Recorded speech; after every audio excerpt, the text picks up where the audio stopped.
बिहार के लोग बदलाव चाह रहे हैं, लेकिन यहाँ वोट चोरी को रोकने के लिए जनता सड़कों पे आई है और राहुल जी ने जो बीड़ा उठाया है कि पारदर्शी ईमानदारी तरीके से चुनाव होना चाहिए, उसको हम हासिल करके रहेंगे। सवाल ये कि हम पूछते हैं इलेक्शन कमीशन से कुछ, जवाब भाजपा देती है, और सीसीटीवी फुटेज जो कैमरा की है उसको नष्ट करने का मन क्यों मना इलेक्शन कमीशन ने?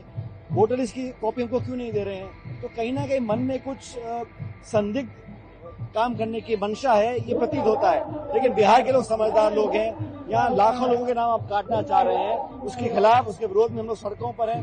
लेकिन जो जनसैलाब आज उमड़ कर आ रहा है राहुल जी की यात्रा में आरजेडी के नेताओं के साथ, मुझे लग रहा है कि इससे बदलाव की आहट अब पूरे बिहार में गूंज रही है। पूरे देश में एफआईआर एक साथ लागू किया जाएगा, क्या नैरेटिव चेंज होगा इससे? वो ऐसे कैसे कर सकते हैं? हम कहते हैं आप अपना काम करो, जांच तो करो।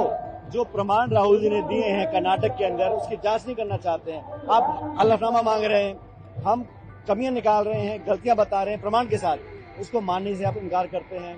और बिहार के अंदर मैं समझता हूं जो आज एंटी इनकम्बेंसी है, लोग बदलाव चाह रहे हैं। भाजपा की और नीतीश जी की सरकार है, 20 साल से यहाँ पर लगातार वो सत्ता में है, लेकिन अब बदलाव की आहट हर घर में दिखाई दे रही है।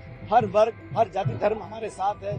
लेकिन राहुल जी की यात्रा ने आज एक पूरा देश में एक संदेश दिया है कि हम मनमानी तरीके से निर्वाचन आयोग को वोट चोरी नहीं करने देंगे। इस बात पर हम लोग कायम हैं। क्या पीएम मोदी के मां का वाकई अपमान हुआ है? नड्डा साहब से लेकर अमित शाह तक सामने आए, एक जो वीडियो सामने है, क्या उसमें मैं उसकी निंदा करता हूँ, उसकी भर्त्सना करता हूँ। कांग्रेस पार्टी का उससे कोई लेना देना नहीं था।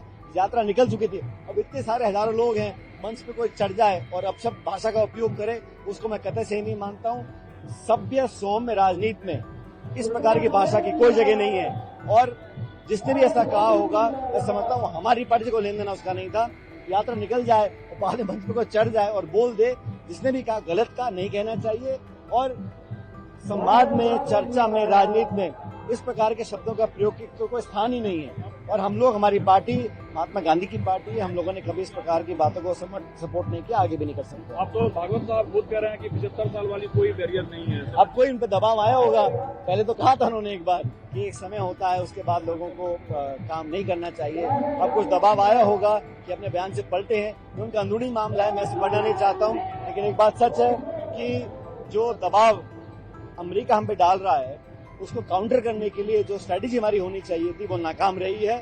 और खास करके जो टैरिफ लगाया है 50% का, सरकार को बहुत पहले से एक पैकेज बनाना चाहिए था। जब चंद उद्योगपतियों के लिए आप लाखों करोड़ का पैकेज बना सकते हो, तो cottage and small scale industry के लिए आपने कोई पैकेज क्यों नहीं बनाया? कुछ लाइन ऑफ क्रेडिट, कुछ सब्सिडी, कुछ एक्सपोर्ट्स में राहत हम दिला सकते थे। लेकिन सरकार ने बहुत लेट रिएक्ट किया है। इस रिएक्शन से जो लाखों लोगों की नौकरी जाने वाली है, उन पर खतरे की घंटी बज रही है और इसको टैकल करने में सरकार पूरी तरह विफल रही है।